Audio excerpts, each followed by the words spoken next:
Good afternoon, and thank you for joining Landec's Fiscal 2022 First Quarter Earnings Call. During the presentation, all participants will be in a listen-only mode. Afterwards, we will conduct a question-and-answer session. At that time, I will provide instructions on how to ask a question. Now I would like to turn the call over to Jeff Sonnek, Investor Relations at ICR. Good afternoon, and thank you for joining us today to discuss Landec Corporation's first quarter fiscal 2022 earnings results. On the call today from the company are Dr. Albert Bolles, President and Chief Executive Officer, John Morberg, Chief Financial Officer, and Jim Hall, President of Lifecore. By now, everyone should have access to the press release, which went out today just after 1 p.m. Pacific or 4 Eastern. If you've not received the release, it's available on the Investor Relations portion of Landec's website at ir.landec.com. Before we begin today, I'd like to remind everyone of the Safe Harbor Statement. Certain statements made in the course of this conference call contain forward-looking statements. It's important to note that the company's actual results could differ materially from those projected in such forward-looking statements. Additional information concerning risk factors that could cause actual results to differ materially from those in the forward-looking statements is contained from time to time in the company's filings with the SEC, including but not limited to the company's Form 10-K for fiscal year 2021. Copies of these filings may be obtained from the company's website. With that, I'd now like to turn the call over to Al. Thanks, Jeff. Good afternoon, everyone, and thank you for joining us today. On today's call, I will provide highlights from our fiscal 2022 first quarter results. Jim Hall will then review recent developments at Lifecore. I'll cover our operational progress at Curation Foods, and John Morberg will discuss our financial results and fiscal 2022 outlook. We will then open the call for your questions. We had a strong start to fiscal 2022 with our first quarter performance, where we generated consolidated revenues of $129 million and consolidated adjusted EBITDA of $4.4 million. As we anticipated, the drivers were margin related, with a 7% increase in consolidated gross profit and a 42% increase in adjusted EBITDA, both of which were achieved despite a 5% decrease in our revenue, which is explained by the planned contraction within our Curation Foods segment. Moreover, I'm pleased with our ability to drive adjusted EBITDA growth at both of our operating segments in our fiscal first quarter. Lifecore grew revenue by a modest 1%, but drove adjusted EBITDA growth of 57% based on some mix-related benefits. And at Curation Foods, we were pleased to generate segment gross profit margin of 11% and grow adjusted EBITDA by 25%, despite the ongoing strategic contraction of revenue as we continue to rationalize SKUs and simplify that business. We are on plan through the first quarter and continue to feel good about our fiscal 2022 outlook. As a result, we are reiterating those objectives here today, which will call for a full-year consolidated revenues of $545 to $554 million and consolidated adjusted EBITDA of $33.3 to $35.5 million. We have the benefit of a nimbler organization, which, as I hope you can see, is translating to improving margins. We have more work to do, but we are on the right track. We have a solid foundation at both our businesses and expect to drive more consistent results going forward as we work towards delivering enhanced shareholder value. With that, I'll turn the call over to Jim. Thank you, Al. Building on our fiscal fourth quarter update, we continue to make headway with our operating initiatives, including the $1.6 million investment in sales and marketing that are planned for fiscal 22 that we discussed last quarter. I'm pleased to report that we're on track with the build-out of our development pipeline as we prepare for the future. In the fiscal first quarter, we signed development agreements with 2 additional companies and started work on 1 new project. This brings our development pipeline to 23 projects, which are spread across early phase clinical development with 5 customers, phase 1 and 2 clinical development with 8 customers, and phase 3 clinical development and scale-up commercial validation activity with 10 customers. We have also completed 1 development project, which received FDA regulatory approval and have transitioned that product into commercial production. In addition, as we continue to build and prepare the organization to advance and expand our development pipeline, activity remains strong, and we remain in active discussions with many potential new project candidates to continue to build on our pipeline moving forward. We operate in the amazing CDMO industry with strong fundamentals, and Lifecore is perfectly positioned to take advantage of the growing CDMO opportunities to deliver attractive financial returns to all of our stakeholders. We are a beneficiary of the significant trends towards outsourcing of new drug development, and our syringe and vial filling capabilities align perfectly with the powerful trends in new injectable drug applications that are utilizing those modalities. Limited injectable drug manufacturing capacity creates an opportunity for Lifecore to grow and also extend our reach through investments in new capabilities to meet the industry's ever-growing needs. Our expertise in viscous materials and our world-class quality system that supports drugs, biologics, medical devices, and combination products enables us to stand out as a specialized leader in the CDMO industry.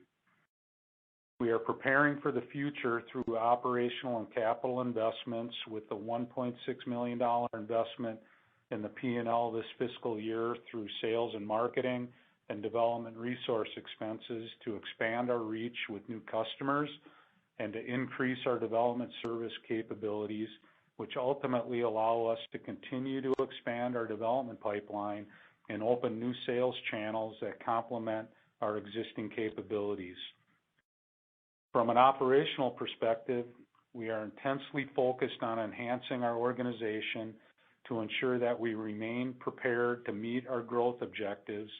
This really comes down to attracting and retaining great people with the pertinent technical capabilities to help Lifecore grow. In response, we recently established Lifecore University to educate and train our next generation of technical professionals in the critical operations of aseptic filling processes. In August, we graduated our first class, who will now use their knowledge to make an impact on our sales growth and lean culture. On the capital side of the house, we are focused on maximizing the revenue generating capacity within our current infrastructure and looking to the future to source and qualify the necessary equipment to keep up with growth and expected capacity needs. We continue to expect capital investment in fiscal year 22 of approximately $32 million towards expanding our filling capacity beyond our current 10 million units to reach approximately 37 million units over the next 5 years. This investment will support future capacity needs and nearly double Lifecore's revenue generating capacity of our aseptic fill finish business. Finally, a brief update on the channel inventory that we spoke about last quarter. As a reminder, in the fourth quarter of fiscal 21, we learned that many of our commercial customers carried larger inventories of finished products during COVID due to the temporary deceleration in procedure volume. In the fiscal 22 first quarter, this dynamic explains a flattish year-over-year revenue growth, and we continue to expect a similar situation in fiscal second quarter. Expectations for inventory to rebalance remain focused on mid-fiscal year based on the latest communication with our customers, but could change based on market forces and procedure volumes. Now I would like to turn the call back to Al. Thanks, Jim. Curation Foods started fiscal 22 strong, and perhaps most importantly, we are hitting the gross margin targets that we've been working towards as a result of Project Swift. We delivered on our steady state target of 11 to 14% in fiscal 21 fourth quarter, which was a significant milestone for the business. And in fiscal 22 first quarter, we achieved 11%. We are standing by our commitment to deliver that same range of 11 to 14% for the full fiscal year, which speaks to the massive operational enhancements that we've made over the past 2 years to put this business on firm footing as we prepare and shift our energies toward growth. Our focus this year has evolved to drive efficiencies in our operational performance through maturing our operational excellence program, which we refer to as ZEST, Zero Waste, Employee Engagement, Standardization, and Training.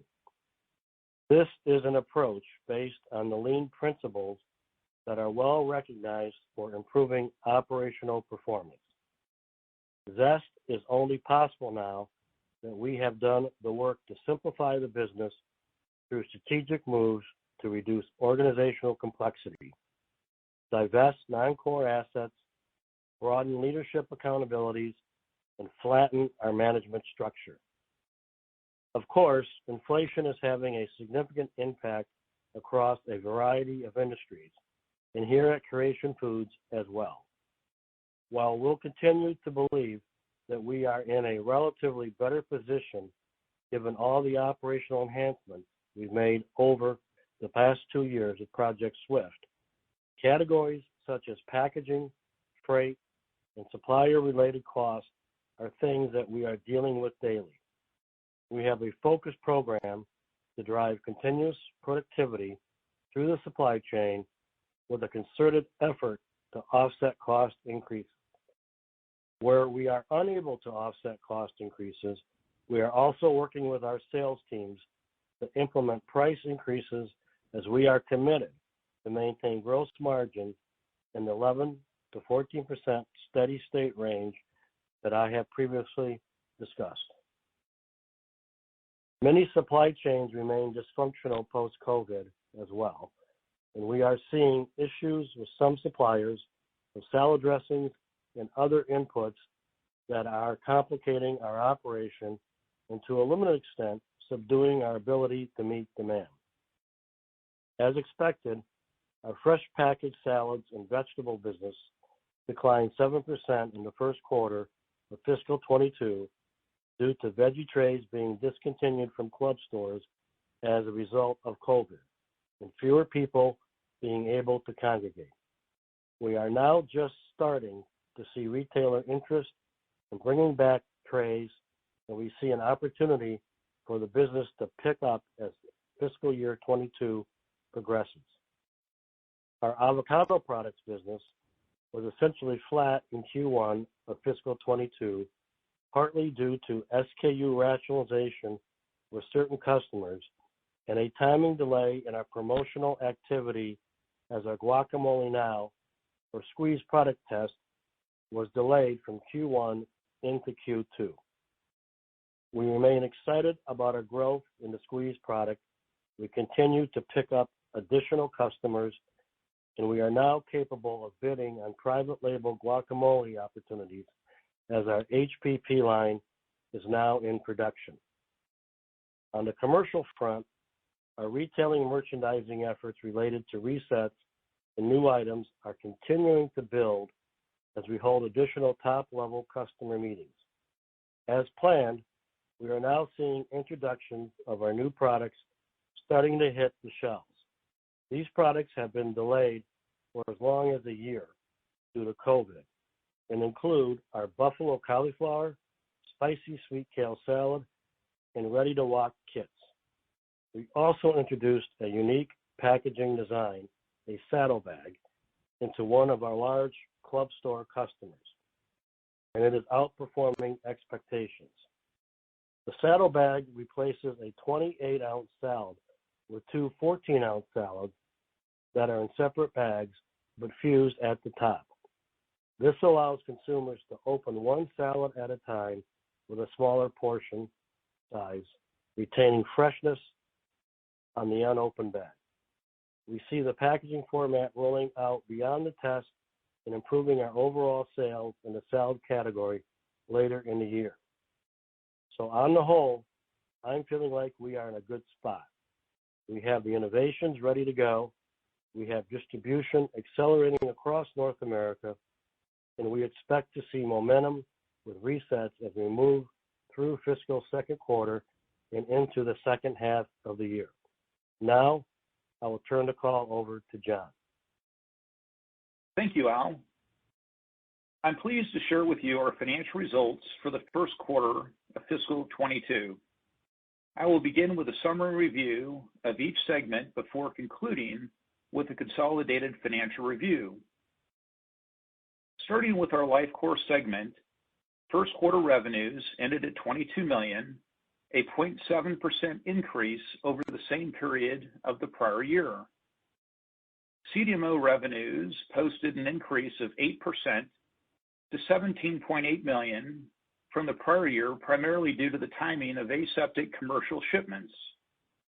Fermentation revenues decreased 22% to $4.2 million, primarily due to the channel inventory rebalancing that Jim discussed, as well as difficult growth comparison in the prior year, where this revenue category was up 620%.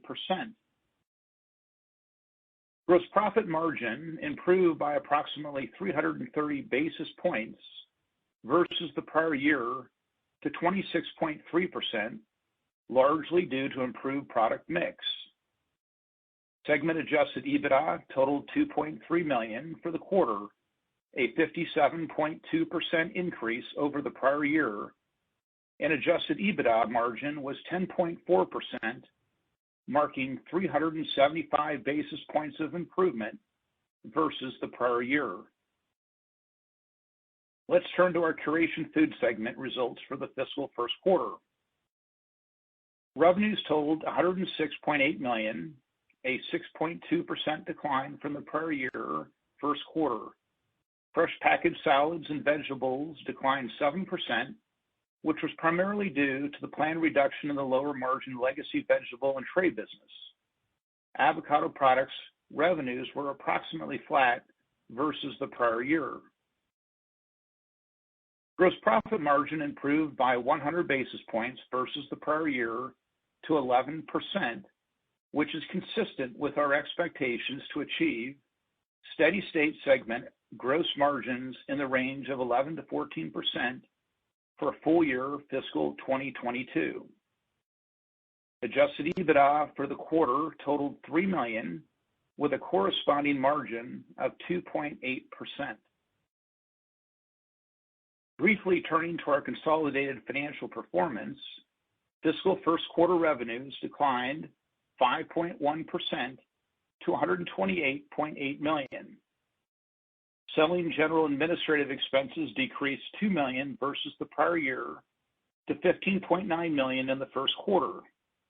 And consolidated adjusted EBITDA grew 42% to $4.4 million for the first quarter as compared to $3.1 million in the prior year period.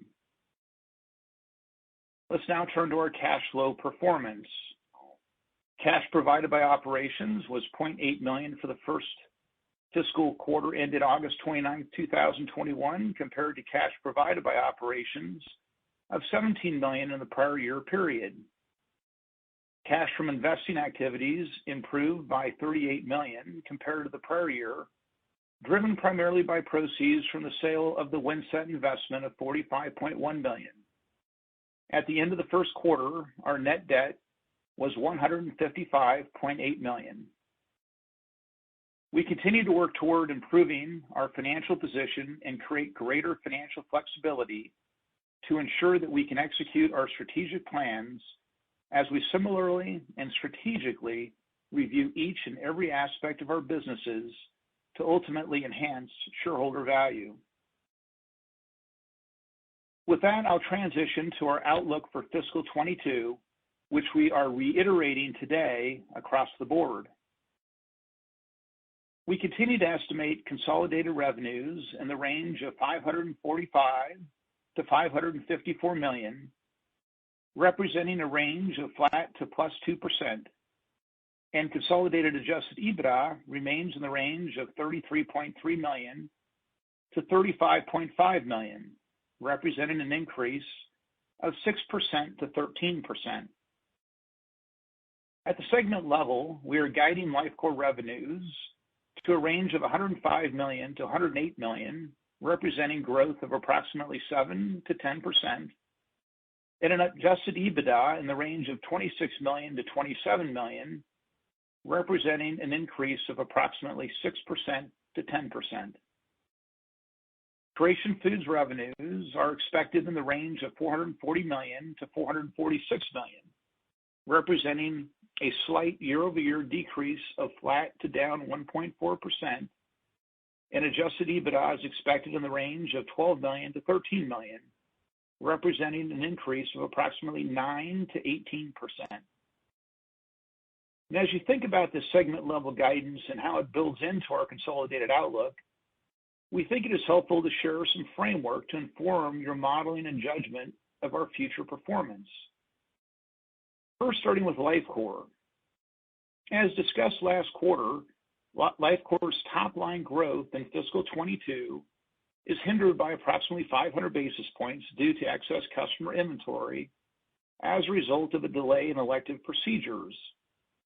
The expectation is that this will rebalance at the end of our fiscal second quarter, which results in flattish expectations for growth in the first half, then transitioning to substantial second half growth to meet the plan we are putting forth today for growth of 7 to 10%. Layering on the 500 basis points inventory headwind, we bridge back to Lifecore's long-term expectations for compound annual revenue growth in the low to mid-teens.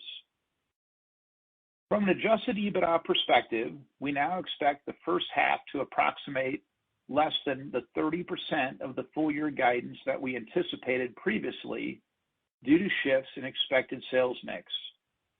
For the fiscal second half, growth should recover in a very material fashion to meet our guidance for the fiscal year, which implies an increase of approximately 6% to 10%. From a gross margin perspective, for the first half of the fiscal year 22 as compared to the prior year first half, we anticipate a lower gross margin rate due to product mix. And as Jim discussed, please keep in mind that the business is investing in sales, marketing, and development activities to drive longer-term development revenues and to enhance some capabilities in anticipation of future growth. So adjusted EBITDA margin expansion on the higher revenues is temporarily muted, but expected to resume over the intermediate and long term. Shifting over to the Curation Food segment, we continue to expect a fairly consistent year of flat to modest quarterly revenue growth in the next 3 quarters.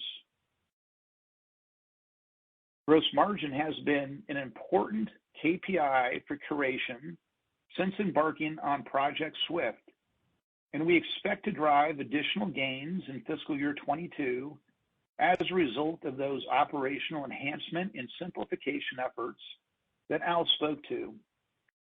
We ended the fiscal first quarter with a segment gross margin of 11%, and we believe that we will meet our steady state goals 11 to 14% on a full year basis for fiscal year 22. The inflationary pressures we are now seeing in our business, like so many other companies, will negatively impact our second quarter. However, we anticipate that these headwinds will be offset by future price increases and cost-saving initiatives in the second half of fiscal 22. From an adjusted EBITDA perspective, we expect to realize a decrease in Q2 as a result of the near-term inflationary impacts. However, as we look out to the fiscal second half, adjusted EBITDA growth is expected to resume to achieve the full year segment guidance we are reiterating today. And finally, from a CapEx perspective, in addition to the $32 million at Lifecore, we plan to spend more modestly at Curation with up to $7 million on projects primarily related to maintenance CapEx and some minor automation enhancements. And with that, operator, please open the call for Q&A. Thank you. We will now be conducting a question and answer session. If you would like to ask a question, please press star one on your telephone keypad. A confirmation tone will indicate that your line is in the question queue.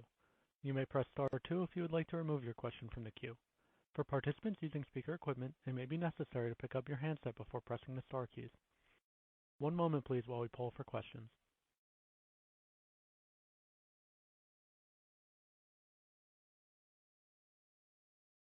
Thank you. Our first question is from Mark Smith with Lake Street Capital Markets. Please proceed with your question. Hi, guys. First couple questions on Curation. Just wanted to check, you guys talked last quarter a little bit about, grocery store shelf reset. What are you seeing here? What are you seeing being pushed out, and kind of your expectations as we move through the next couple months? Yeah. Hi, Mark. How are you today? I'm well, thanks. Yeah, the resets are starting to happen. I think you noticed that our guacamole now test, the reset was pushed out a couple months, which delayed our testing, but that's now happening. And we're getting our new products now into many customers. We're excited about our buffalo cauliflower product that's off to a great start.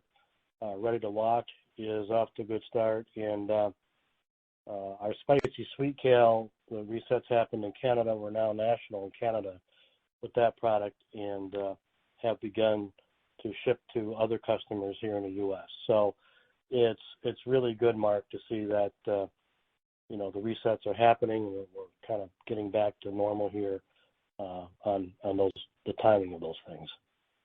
Okay. And then similar question, just as we look at food service, we're hearing a little bit more negative kind of chatter coming out of food service here over the last maybe 2 months. Any update on kind of, as you've got good fingers on the pulse of that business on what you're seeing within food service? Yeah, we're actually doing well in food service.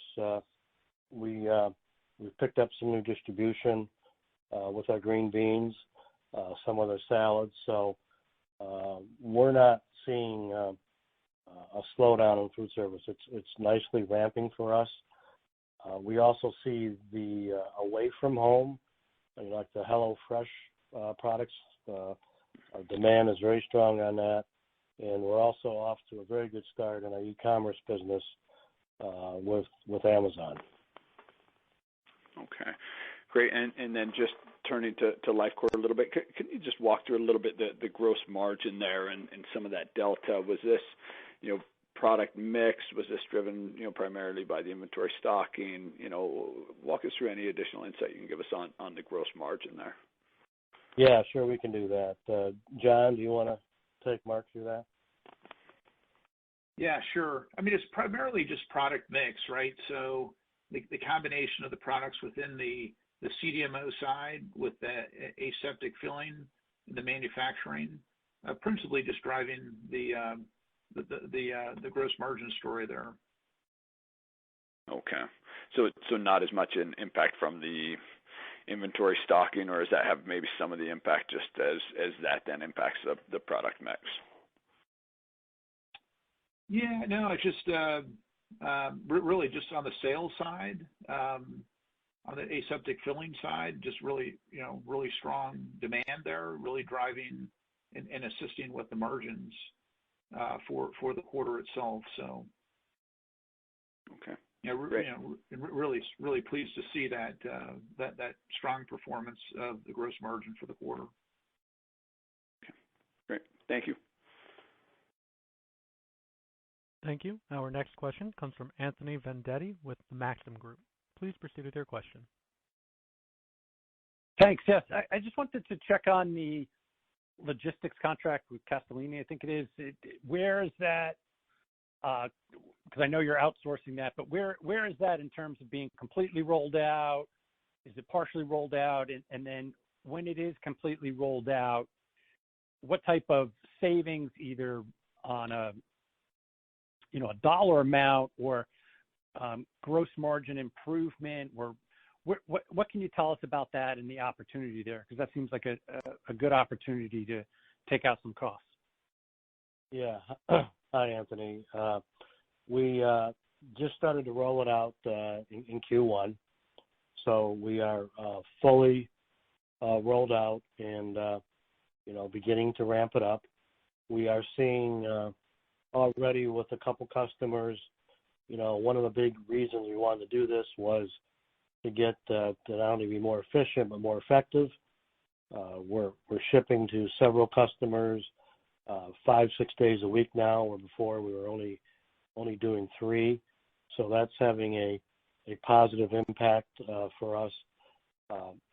And I am really pleased that we got that partnership done, because I think the impact of freight costs these days. And I can't imagine where we would be if we would not have done that project, having a really strong partner with Castellini. I've been to Cincinnati twice, met with their CEO. We're getting our teams integrated. So we're rolling it out, and we're really happy to see that. And, we're expecting somewhere in the neighborhood of around $1 million of improvement this year.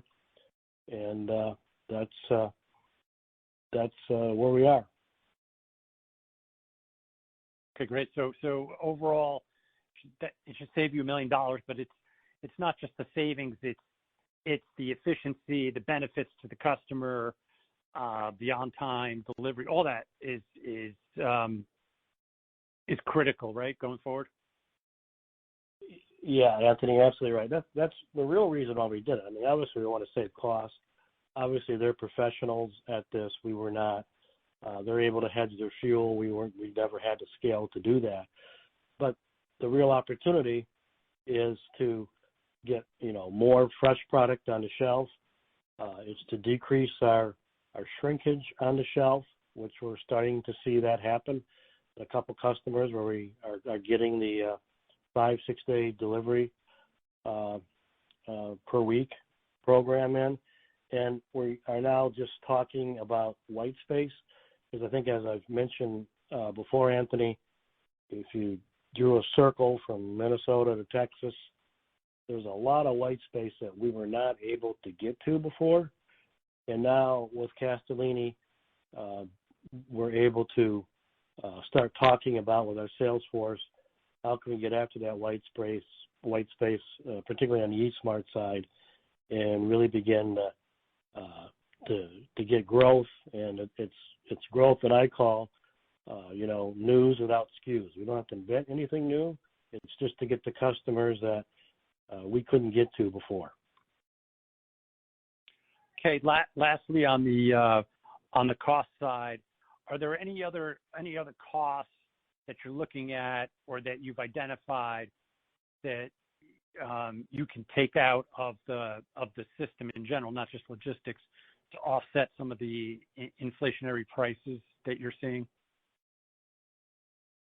We're taking a look at on the procurement side, opportunities that we're looking at to partner stronger with our key growers, to work closer with them on our grow contracts. That's an opportunity. We spend $150 million a year there, and we are beginning to work a whole lot closer with them. And I know John is doing some work in the space of our of inventories. So, John, anything you want to add there? Yeah, I mean, I think the other big thing is that, we've spent so much of the year in integrating other facilities as well. And that just takes a lot of time and effort. And now that we've finished that, we can really concentrate on the 4 walls of our current facilities. And our teams are, really focused on trying to sweat the assets that we have and trying to get more efficiencies. And with our Project Zest and the continuous improvement, we think there's just still great opportunities for us. And we've got several business initiatives that we're tracking that are in place that are a big part of really trying to offset these inflationary pressures, going forward. So we're really excited about those. Yeah, Anthony, our Chinook facility in Mexico is operating extremely well. We got Zest really up and going in the second half of last year. You saw the impact in Q4.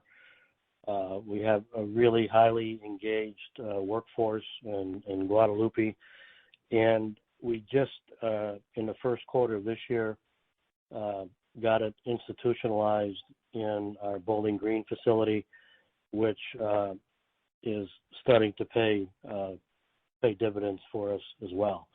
It's exciting to see the engagement in the workforce. Inside our four walls, we're not having labor issues like you may hear from other companies. So it's exciting to see us being able to roll that out, get it moving, and get it institutionalized, and really begin to sweat the assets. Okay, excellent, guys. Thanks, I appreciate it. I'll hop back in the queue. Thank you. As a reminder, if you would like to ask a question, please press star 1 on your telephone keypad. A confirmation tone will indicate that your line is in the question queue. Thank you. Our next question is from Mitch Pinheiro with Sturdivant & Company. Please proceed with your question. Yeah, hey, good evening. Hey, so a couple things here. First, just sort of housekeeping for a second.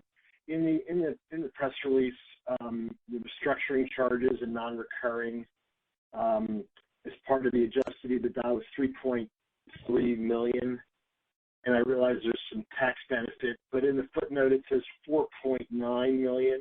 What's the difference between those two? 4.9 of restructuring charges and the 3.357 that I'm seeing in the table. Yeah, John, you want to take that?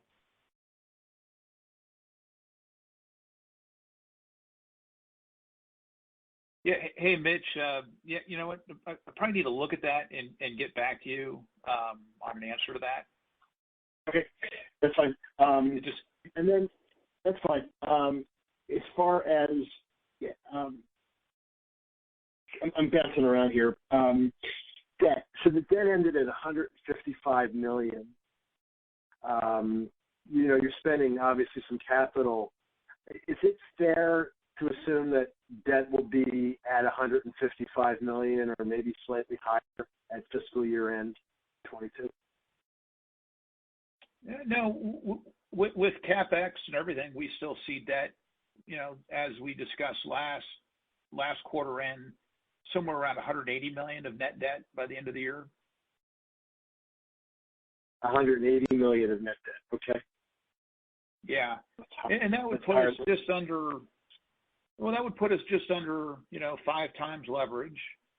That's considering we're doing around $32 million of CapEx for LifeCore, up to $7 million for Curation. It assumes some operating cash flow on the GAAP statement of probably $6 to $8 million, $15 million or so of free cash flow after the Windset investment. Obviously, the Windset investment helps us, by doing and allowing us to do that type of investment. Okay, well, that's fine. And then you may have mentioned this. I might have missed. In the Yucatan business, whole guacamole business, how have margins? What were margins in that business like year over year? Yeah.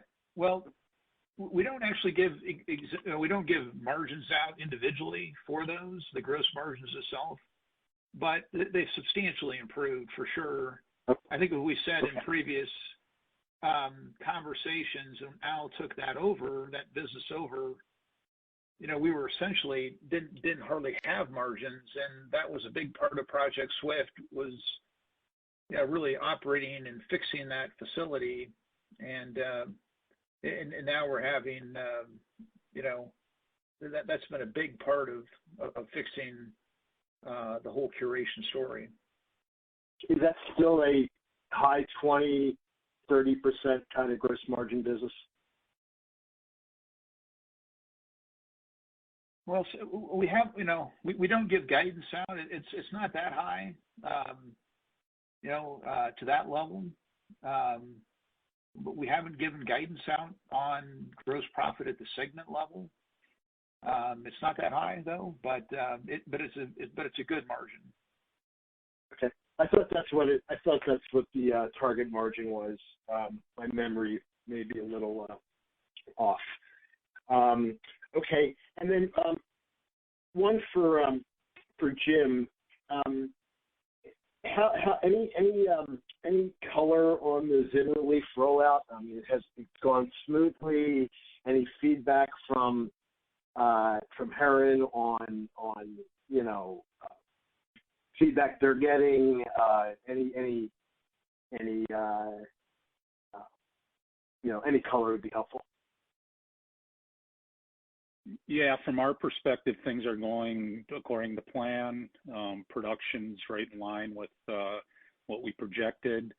I'll refer you to Heron's recent releases and Barry's comments. I think they're happy with the way things are going and getting good feedback, but I really can't provide much more than that. But from our perspective, it's right on track and nothing out of the ordinary for us. And then I guess the last question, going back to Curation, you may have talked about this, but as you look at pricing and your cost savings combined, that will help offset the inflationary pressures. What's like the mix there? Is it 50-50? Do you need more pricing than cost savings? Is it going to be more cost savings than pricing? Well, for the fiscal year, I would say it's double on our productivity through our Zest program, and then over what we're going to take for pricing during this fiscal year. I'm sorry. I didn't understand that. So you asked for the mix. So our productivity would be 2x of savings versus what we're going to be getting. I didn't hear that. Right. I got it. Okay. Yeah. Got it. Okay. I didn't hear the X. And then I guess last question is it? I guess we should finally see. I mean, it's been a long time. Revenue growth in the third quarter. Is that when, as a company, on a consolidated basis, the third quarter is, we're back in the black on growth. Is that a good assumption? Yeah, I mean, we have confidence in our guidance for the year. By the time we get, our productivity plans start to come to fruition, pricing taking hold, and then, as I said, we are very excited and we're off to a good start with our innovation. We're picking up new customers that we haven't had before in the Midwest, as well as some other channels. And we have a big focus on food service this year. And we expect those things to start to really pay off for us, to see, better profits and better top line growth in the second half of the year. Yeah, and Mitch, from an overall perspective, yeah, definitely. There's definitely a meaningful growth with the LifeCore side too, from the top line, to hit the overall 7 to 10%. So we'll definitely start seeing overall consolidated revenue growth in the third quarter. Okay. Yeah, that'll be nice when you need to get the revenue growing again, and it's been quite a year and a half, but it's sort of closer than it's ever been, I suppose. So thank you for your time. Thank you. Thank you. Our next question is from Mike Petusky with Barrington Research. Please proceed with your question. First one's for Jim. Did you all say that second quarter life core revenue should be roughly flat year over year? Did I hear that or no? Yeah, this is John. Yeah, it should be somewhat flattish. Okay. Really, the year over year, the first half is somewhat flattish, basically. Okay, so if you then sort of proceed with the math, to get to the lower end of the yearly guide in top line growth at LifeCore has to be clicking off sort of mid-teens growth in the second half, and I guess my question is why should that occur? We're very comfortable with what's in the pipeline and what our customers are forecasting to have a very strong second half. As well as, remember, we're also investing in the P&L, and we're already starting to see with our investment in the sales and marketing side, including starting to add to the pipeline that we're seeing the opportunity there that will then translate into the top line sales. Yeah, Mike, this is Jim. Basically, things are back to full speed ahead in the second half of the year. We're seeing inventories work through like we projected and project that to be done in the second half. That includes uptick in production in the second half, which is an uptick in HA, and we have a lot of activity in our pipeline on the development revenue front in the second half of the year. So you are right. The second half of the year growth is high, but it's as we projected. The first half of the year is playing out exactly like we had expected. Q1, we're happy with where that finished. Looking at what we see from our customers, barring any COVID surprises, things are back on track. So the second half of the year is going to be a big growth half for us that brings us into our guidance. So Al, the price increases that you're going to put through, I guess, on the food side, has any of that been done, or is that to be done? It's the majority of it is being done now. It takes a little time at the retail sector to get the prices in, so most of the dollars will be realized in the second half of the year. But we are taking some surcharges on freight to where we can. For instance, in the food service side, we are taking those as we speak now. But the majority will hit in the January time frame.